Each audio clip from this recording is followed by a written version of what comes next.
लखनऊ के एक पुराने मोहल्ले में गोमती देवी का 2 मंजिला घर था। ऊपर के माले में वह खुद रहती थी और नीचे की मंजिल पर उनका बेटा मुकेश, बहू रजनी और कभी कभी आने वाली नंद पिंकी। पिंकी की शादी अभी नहीं हुई थी, लेकिन वो हर हफ्ते मायके आ धमकती, कभी अपनी साड़ी सिलवाने, कभी मुकेश की बचपन की फोटो लेने तो कभी रजनी से लड़ने के बहाने। एक दिन की बात है, गोमती देवी सुबह सुबह चिल्लाई, रजनी, ये चाय इतनी फीकी क्यों बनाई है? लगता है बहू को अब माँ की बातें कड़वी लगने लगी हैं।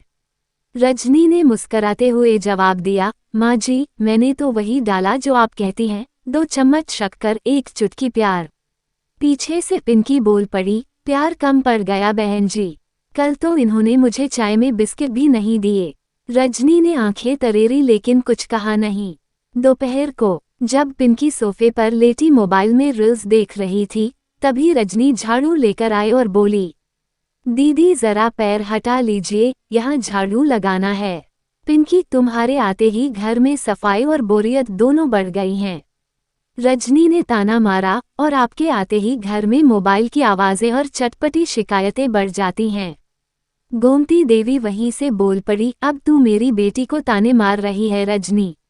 शादी कर ली तो घर की रानी बन गई। अब शुरू हुई असली लड़ाई, सास बनाम बहू बनाम नंद। तीनों के अपने अपने गिले शिकवे थे। गोमती देवी को लगता था कि बहू पुराने संस्कार नहीं मानती। रजनी को लगता था कि सास और नंद उसे चैन से जीने नहीं देती। पिंकी को लगता था कि भाभी ने भाई को उससे छीन लिया। एक दिन घर में बड़ी बहस हो गई। रजनी ने रोते हुए कहा, मैं काम भी करती हूँ, घर भी संभालती हूँ, फिर भी मुझे हर दिन सुनना पड़ता है। गोमती देवी ने कहा, हमने भी तो जमाना देखा है, तुम्हारे जैसे आराम नहीं थे। पिंकी ने बीच में टोका, भाभी को तो बस हमारी शिकायत करनी आती है, लेकिन भाई से सब मीठा बोलती हैं। मुकेश ऑफिस से लौटा तो सारा ड्रामा देखकर हैरान रह गया।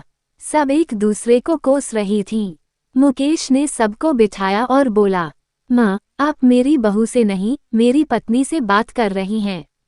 पिंकी, तुम्हारा भाभी से रिश्ता एक दोस्त जैसा होना चाहिए, दुश्मन जैसा नहीं। और रजनी, तुम भी कभी कभी थोड़ी नरमी से पेश आया करो। अगर हम तीनों औरतें साथ मिल जाएं, तो ये घर स्वर्ग बन सकता है। थोड़ी देर खामोशी रही, फिर गोमती देवी बोली, चलो रजनी, आज से तुझे चाय बनाना नहीं पड़ेगा, हम दोनों बना लिया करेंगे, मैं और पिंकी।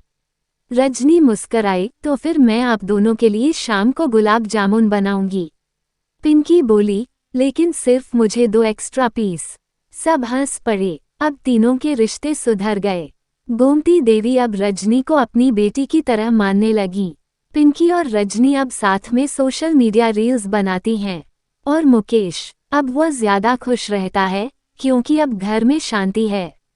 सीख, जब औरतें आपस में समझदारी से पेश आती हैं, तो परिवार की दीवारें नहीं, दिल जुड़ते हैं।